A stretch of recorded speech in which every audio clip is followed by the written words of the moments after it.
to see them, talk to them in front of the depot, to the numbers, and at one point they managed to WhatsApp groups and say, okay, now we're going on strike, starting that day altogether.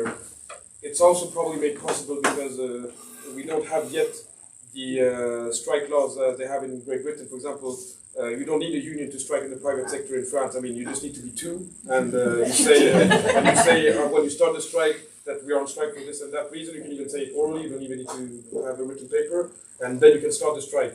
And of course, the aim is not to be two; it's to be as many as possible. But legally, the action is considered legal as long as you are two. So there are ways to circumvent it, but of course, it makes it more difficult. And in the truck driver, for example, among the truck drivers. What is a bit sad is that we managed to organize a strike. They won the strike. It was over pay issues, but we managed to unionize a few of them. And where we managed to unionize them, the tradition maintained. But where it wasn't unionized, we lost contact, and we know that the experience we gained probably got lost. Basically because I changed job. They went to another company, and we lost organization. So yeah, that's one of the difficulties we're going to have to overcome. And I'll finish with the attacks in France. We see that in the railway, the competition is pretty much bogus, because we see that all the competition, what they call competition privatization, it's in fact big public corporations in the railway that are usually owned by other states that compete against each other through subsidiaries.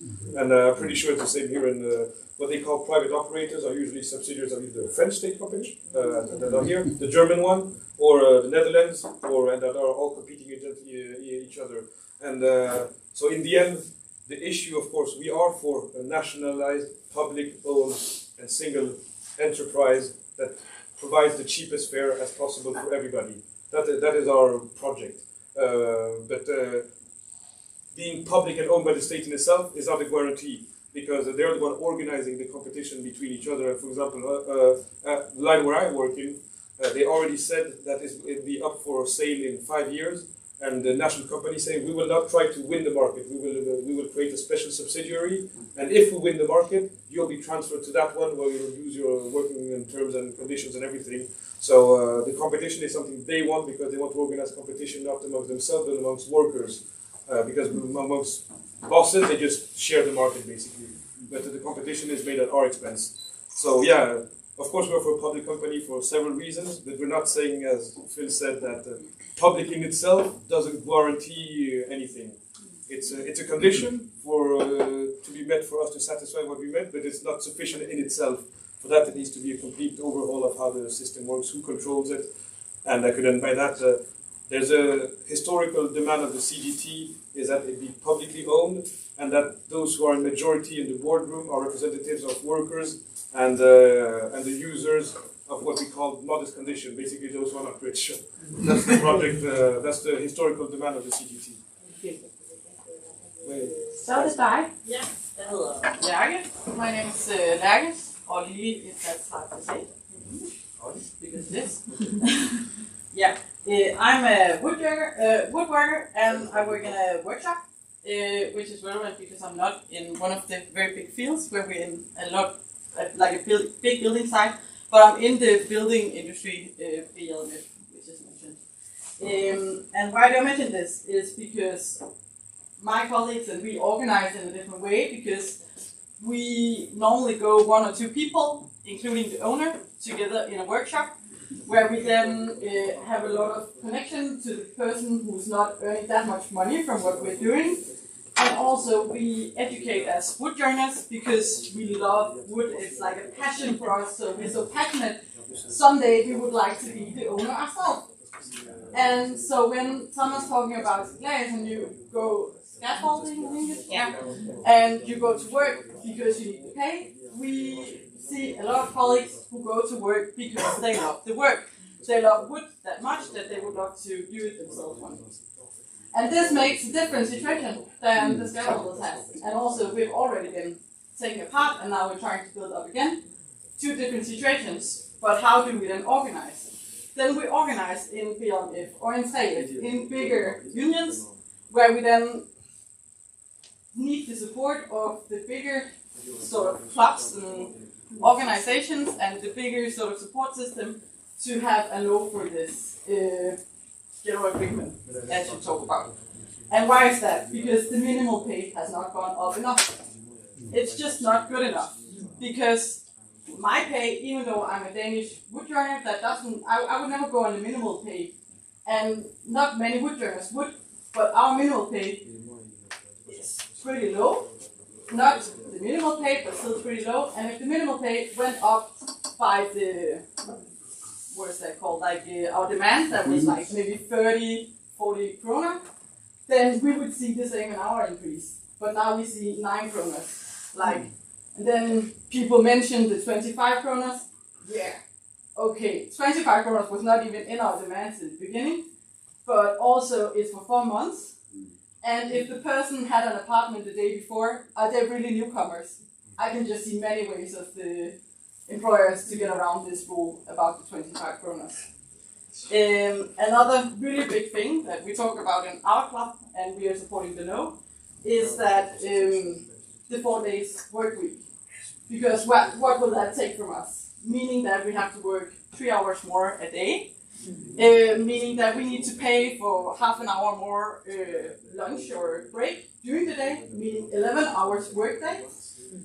What kind of damage on our bodies will that give us? And also, yeah, it's voluntary local agreement. Yeah, hell no. When they say voluntary local agreement, they mean when the employer wants it. So, sorry to say, it's just not good enough. Yeah, another point also, just to finish up, because I agree very much on what Bine says, we need to show that we're ready. It's been 25 years. Like, we need to show the young people why we organize and why we want to make demands and why we want to criticize how they do it. We didn't do it when they took our holiday or when they raised our pension. I'm supposed to go on pension when I'm 74 years old. Yeah, good luck with that. Good luck with having a body working at that time. They keep taking our free time in many ways. They did it in 2017, where they made the 42-hour weekday work week, like sometimes, and as Thomas also mentioned, it's his.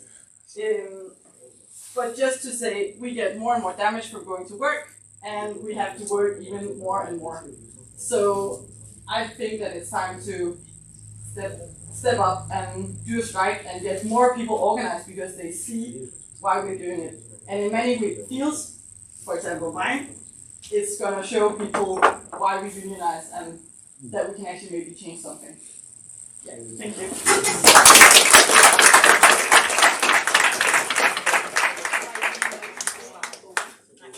Så var det Peter. Excuse me for not speaking English. I'm very sorry about that, but this issue is quite difficult for me, and even in Danish, I would say. Jeg repræsenterer Brandkundernes Landsforening. Vi kommer alle mulige steder fra, men vi har en ting til fælles. Vi er alle sammen bankkunder, og vi bliver alle uden undtagelse udnyttet. Vi er alle sammen magtesløse, og det er meget rart for jer at vide, at vi har arbejdet på det her. Undskyld, kan jeg tale lidt højere? Skal jeg tale lidt højere? Jamen det er bare fordi, der er et brud heroppe, så jeg kan ikke. Okay, så altså endnu en gang, vi bliver alle sammen udnyttet, nådesløst. Bankerne har adgang til vores pengestrøm. Vi har adgang til vores penge. Vi har adgang til vores konti. Der er ikke nogen lovgivning, der beskytter os imod, at det bliver misbrugt. Vi er retsløse. Nu kunne man så tænke sig, at selvom lovgivningen ikke beskytter os, så havde vi jo domstolen. Vi kunne jo have retspraksis, men det fungerer ikke. Allerede den grund, at det arbejder for langsomt. Jeg ved ikke, er det Har du et spørgsmål med strækkerne og Frankrig og nej, jeg vil godt lige bruge 3 minutter på det her, hvis du ikke har noget imod det, fordi det vedrører os altså. Er det okay? Jo, det skal helst have noget med mødes dagsorden at gøre. Det OK23 eller England eller Frankrig. Ja. Det vedrører for eksempel dig, eller os alle sammen. Men er det okay, selve dagsordenen, du føler, at det falder uden for dagsordenen? Ja, der er rigtig mange, der gerne vil sige noget. Så synes du, det skal handle. Du må gerne sige noget, men det skal handle om det emne, vi snakker om i dag. Okay. Ja. Der vil jeg sige, at jeg vil bare ønske jer alle sammen held og lykke med jeres projekt. Og næste gang I går i banken, eller får et brev, eller en opkrævning, eller et eller andet, så husk, at vi arbejder med jeres retsløshed, vi forsøger at forbedre det. Og derudover også gør markedet gennemsigtigt. Der er ikke nogen gennemsigtighed på det marked. Så snart nogen forlanger en lån for at yde et udlån, så har man mistet gennemsigtigheden. Men du sagde tak, og jeg må indrømme, det er rigtig nok, det falder ved siden. Det falder lige ved siden. Det er meget velment. Det er godt. Tak for det. Så må jeg foreslå, at vi holder en aften vedrørende bankernes retsløshed? Det kan du gøre, men jeg gør det ikke for dig. Så det er Jakob, der har ordet. My name is Jacob. I'm a union elected representative for office workers.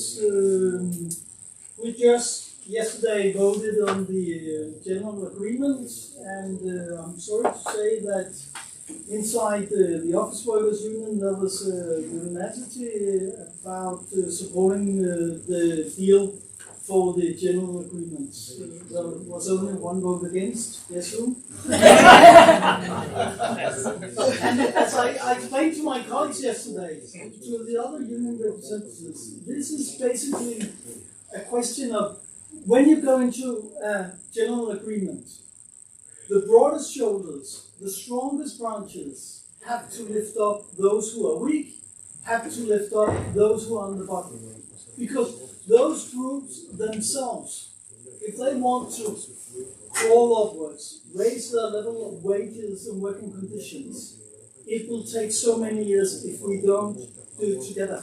If the strong ones don't help, the way Thomas talked about it sometimes some speakers ago. So my point is that if you look at the last, well, we could say 10, nearly 15 years for the Danish labor market, our strike muscles have been weakened extremely.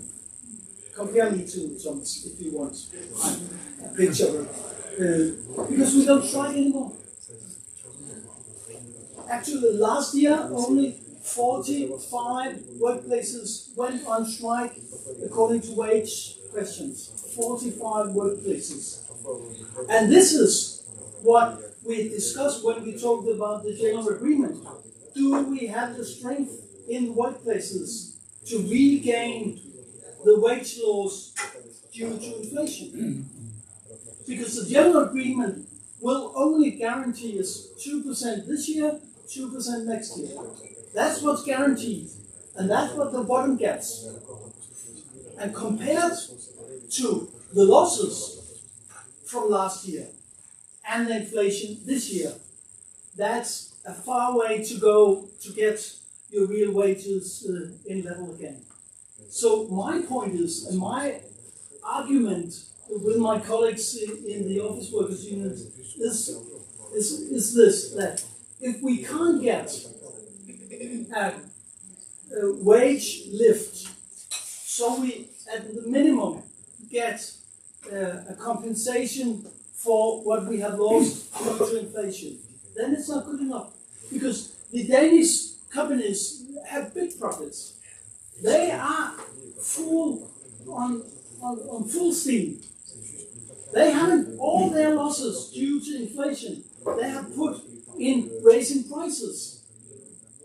So they don't have the loss. They are putting the loss two ways. To us as workers, and then they put it on the state.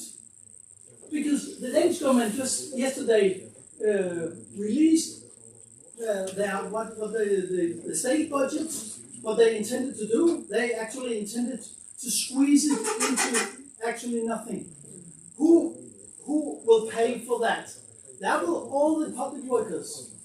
They won't get the pay rises. They won't get more colleagues. And all the welfare cuts due to that state budgets will come in the year to come. So if we say this is what we have to discuss, to vote on when we see about the general agreement, we can't just, as Bine talked about, look at our own branch and say, well, this is good. We have to look at the whole of the working class. We have to look at the whole of society when we take our stand. And that's not standing up yelling at some union leader saying you're not good enough. It's to say, well, we expected more. We didn't get it. So what can we do? We can go on strike. We have the means, we have the possibilities in this general vote among organized workers to decide whether we want to take the agreement or we want to go and try to get a better one. My advice to my colleagues was, well, let's say no and go and strike to get a better one. And there's an organized campaign going on now between different forces inside the union movement. We have joined together to organize the argument for a no. So my point is to my colleagues from France and England is, well, you talk about organizing and the need for strike action. I couldn't agree more.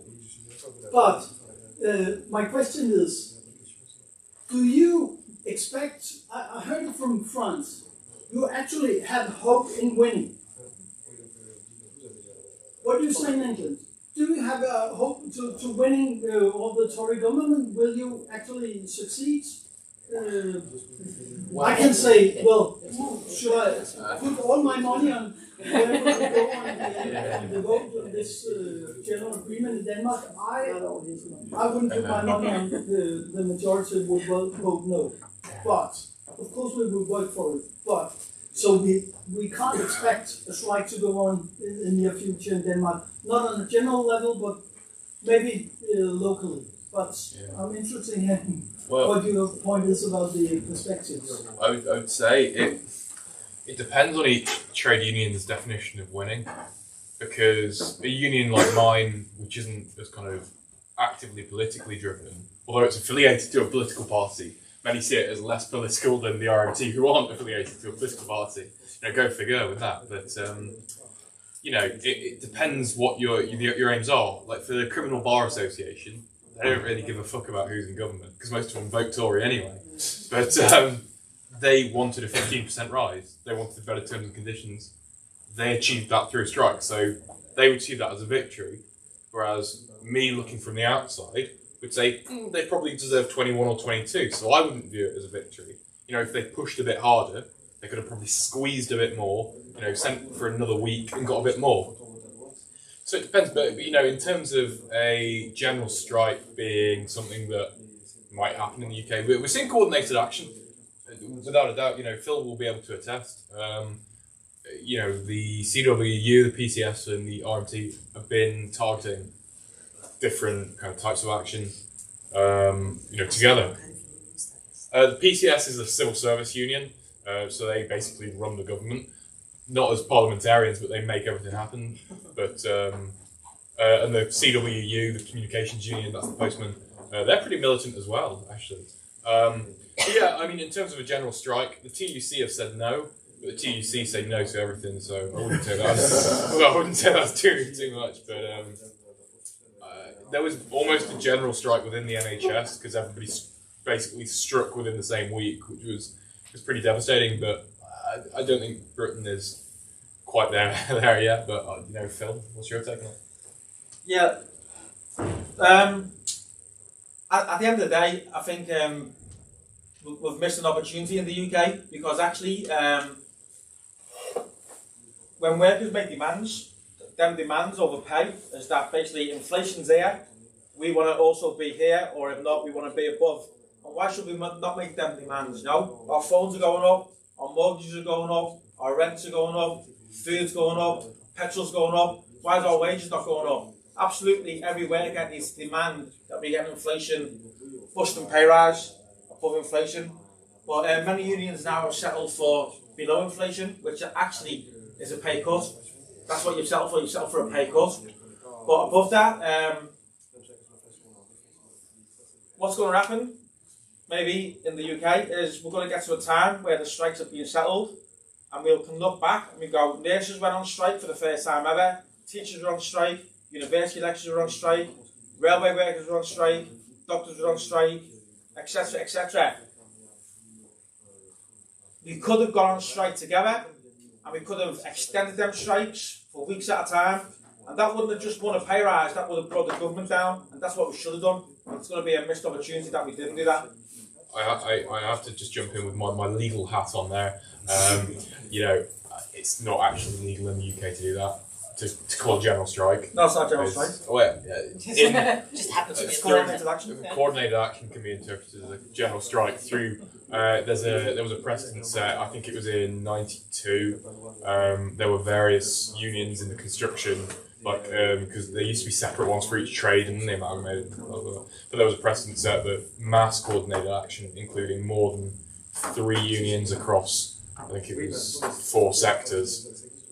Coordinated action is a general strike, so legally it's a bit of a fucking nightmare. But to be fair, all you'd get is a bit of a fine and, like, you know. To be honest, if there's a law, that law's bad, then you need to break that law.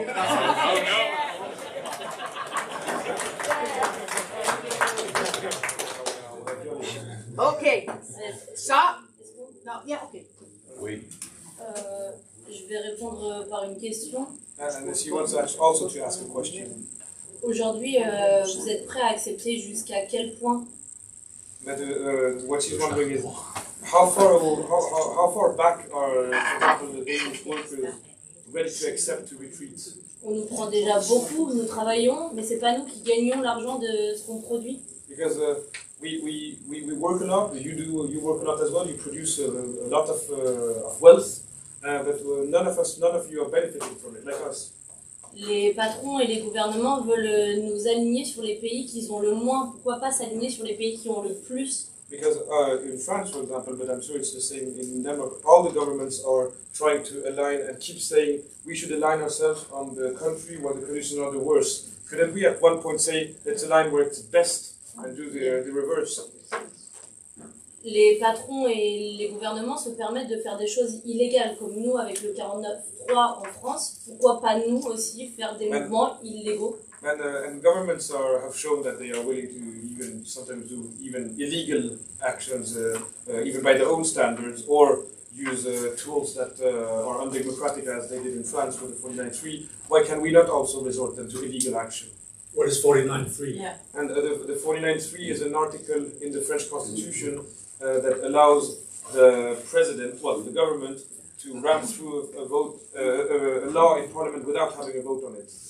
And the only way to stop it in a parliamentary way is then, because there will be no vote on the bill, that's done, it's considered adopted. The only way would be for the parliamentary to vote a no confidence motion. But then, if they do that, the president has the power to just dissolve the assembly. So basically, it's built by authoritarian tools, basically. Mes ancêtres se sont battus pour les droits que j'ai aujourd'hui. J'ai pas envie de mourir au travail et j'ai pas envie de laisser une société à mes futurs enfants qui sera moins bien que celle que moi j'ai eue. And because our 4 ancestors, women and men alike, they fought for the rights we have today. So I don't want to not fight and not leave something better for my future kids and the future generations to come. Je sais que c'est dur, mais nous sommes plus nombreux. Du coup, nous pouvons réussir. I know it's difficult, but we are more than them. So there's no reason we can't beat them. Et petit aparté, pour revenir sur ce que la camarade disait. And just to a small side answer to what you said. Je pense que c'est une manipulation des patrons de nous mettre une charge psychologique à tous sur comment on doit bien faire, être consensueux au travail. And I think also that what you explained about that the passion for the work that you described, in many areas the employers are also very good at using that to their advantage and manipulating us because they know we feel that way. Et je pense qu'il faut qu'on apprenne du coup à se détacher. On peut bien travailler, mais tout en n'en faisant pas trop. Because I know it's part of the thing we have to manage to win that. Of course, we can like our work and do it well because we we like it. We have to manage. Also, that doesn't mean that it's contradictory with demands for lower working weeks or lower retirement days. It doesn't need to stand in contradiction. And sometimes they manage to make us think that it is a contradiction. Ça, on l'a beaucoup aussi en France, hein, et particulièrement les métiers manuels, mais aussi les cadres. We have that in France as well, this I think, even like in manual of works like yours, but even amongst white collars sometimes, who just like just to stay at work like very, very late. Mais il ne faut pas se faire avoir pour réussir à trouver le juste milieu. But yeah, it's the thing that we have to manage to find like basically some common senseless, a trade that makes sense for all of us, because they manage to use our passion against our own interests, basically. Ayez confiance en vous et ça fonctionnera. But as long as you trust in your own force and the strength you can collectively wield, it will work. That's it. Okay, nu har vi en halv time tilbage, og jeg har 4 talere på listen. Så jeg vil foreslå, at vi stopper her, medmindre der er nogen, der er helt... En lille kort, ja. Ja, okay. Nu er der 2 mere, der vil. Så nu bliver det meget korte indlæg, fordi hvis der også er noget, de skal svare på. Det er Adam først, så kommer Signe, og så dig. Anden gang, Lene. Og dig, Peter. Peter. Nej, vent lidt, det var Thomas først. Thomas Strømshold først. Peter. Og så var det dig dernede. Hvad hedder du? Mona og dig. Ja. Mona og Rowan. Ja. Det bliver meget korte indlæg, så. Ja, Adam først. Ja. Please, you from England.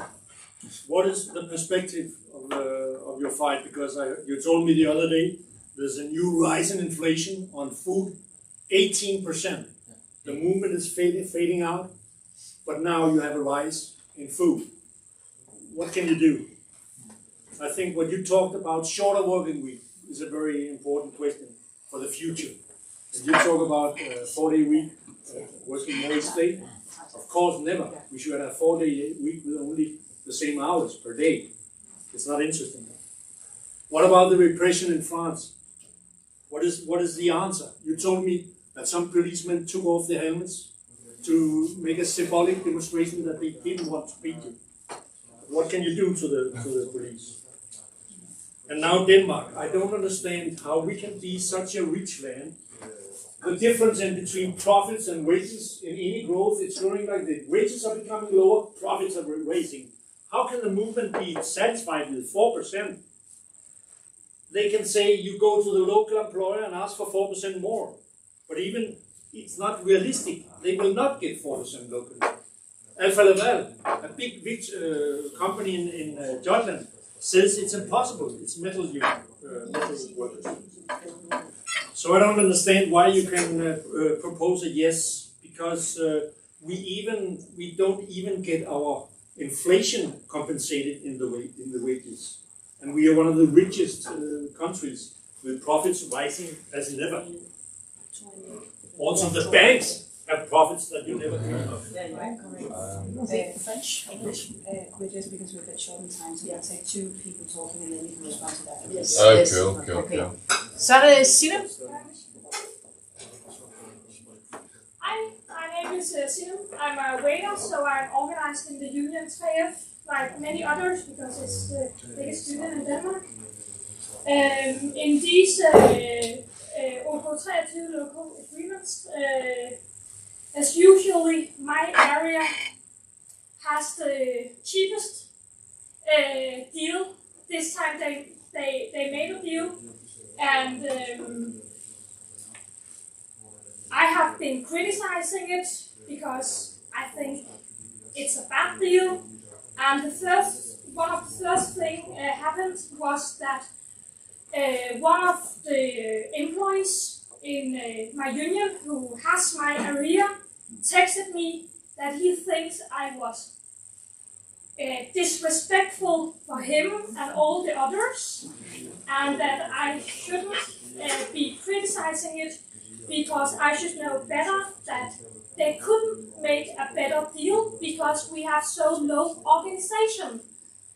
So he went I felt like he meant that it was my fault that we had this low organization, and I know it's bad. For a few years ago, my workplace, we were conflicting, and it didn't go so well because we were not so many waiters and chefs who were organized. I know the problem.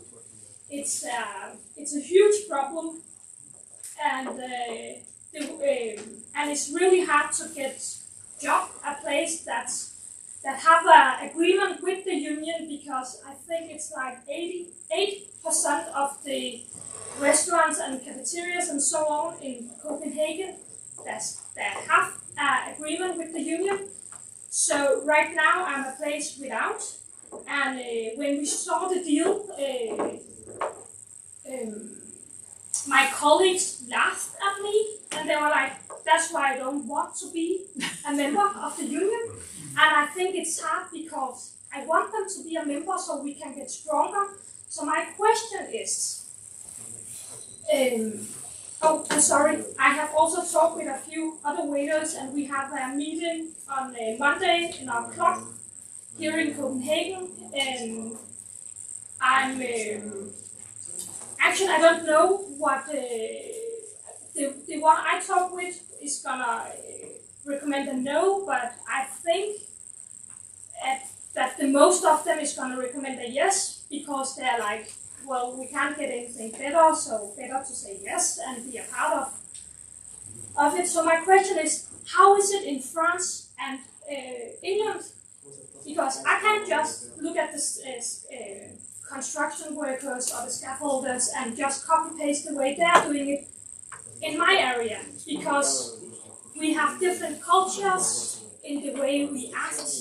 We have different organizations levels, and I'm so tired. I have been a waiter for like 10 years of my 30 years lifetime, and I need some inspiration type of model, maybe not copy paste, but that I can take and use on my area here in Denmark. So I just wanted to know, how is it in France and England? How is the level of organization?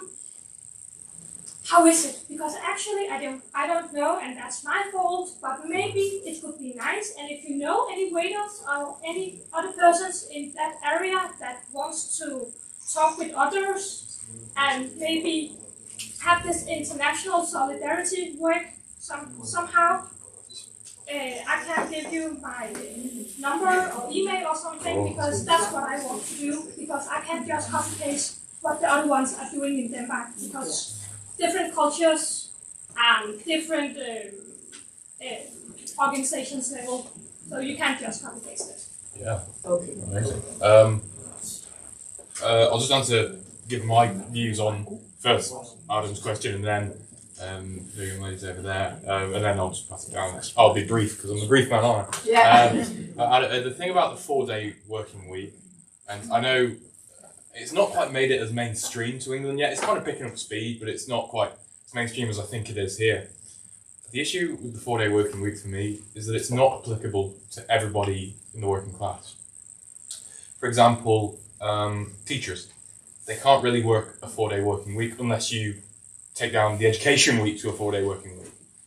People who are self-employed, if they're out starting their business, it's the early days, they won't be able to survive on 4 days income. People who have, do you have off licenses over here? What's it called? Kiosker. Kiosks. Yeah. They're often family owned. They can't afford only to work 4 days. Would you be happy your members of parliament only sitting for 4 days every week? Yeah. Oh, there you go. No, but could you imagine? Their expectation now is to sit 5 and they only sit 4. If the expectation was to sit 4, they'd probably only sit 2 or 3. That wouldn't be acceptable. I just think on that part, it's not, at this stage, it's not been thought out enough, at least in England. I can't attest to Denmark. It's not been thought out enough to be applicable, because I think a policy like that should benefit the entirety of the working class rather than just unionised individuals. But that's just my take. And on the waitress point, it was actually we were in Fredericia, is that how you say it? me, myself, Phil, and Adam, we were at this lovely steak restaurant, and we were having our meat and etc. etc. And Adam lied to us, and he told it was a unionised workplace. So me being a kind of outgoing guy, I said to the waitress, you're a member of Triumph? She goes, no. I was like, oh, okay. So I asked another waitress, you're a member of Triumph? She goes, no. So I'm like, oh, fucking hell. So I asked, why not? We had an agreement.